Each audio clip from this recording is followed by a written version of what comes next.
How nice it was to share that wonderful news with you about Canada, Toronto, who recently unveiled a wonderful statue for our late and great monarch, Queen Elizabeth II. A lot of people were a little bit undecided. I thought it looked like her, you know. I think statues are very tricky, aren't they, to get right. You know, the Diana one, of course, in Kensington Palace really divided a lot of people.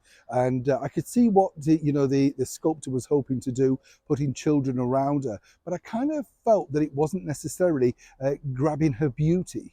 She looked quite stern on it. And if you do, or you have seen it, I'd love to know what you think as ever in the comments below. I mean, that's the problem. But now, of course, recently, just on Saturday evening, what a wonderful tribute that the Royal Albert Hall unveiled.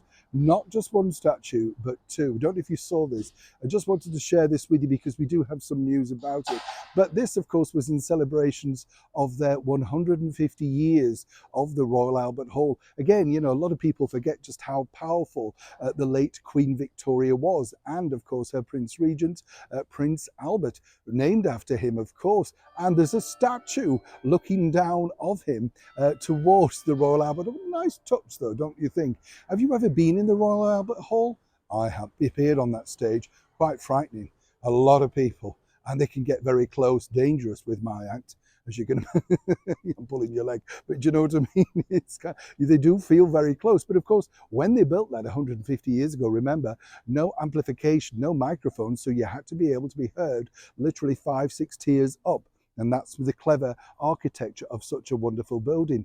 You see, on Saturday evening, His Majesty the King, King Charles III, was honoured to unveil not just a statue to his late mother, but also to his father too. And he looked visibly moved. I was there in the crowd, a bit of a rainy evening, but you can understand, he was lost in the moment. Let me tell you this, he and the Queen will be returning back for a private visit because he wanted to take the statues in at a greater level, as one can imagine, alongside William and Catherine.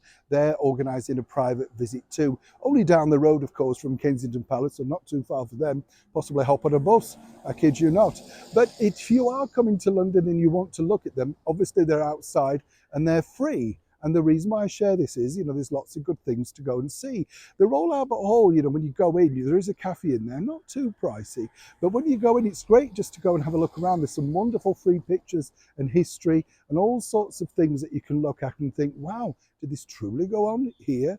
Well, for 150 years, it's been the epicenter of Kensington.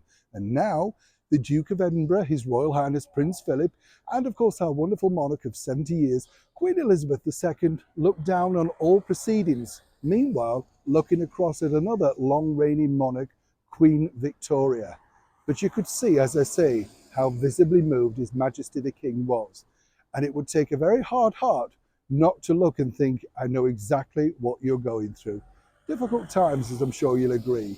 Let's wish His Majesty all the very best. Neil Sean in the very heart of London.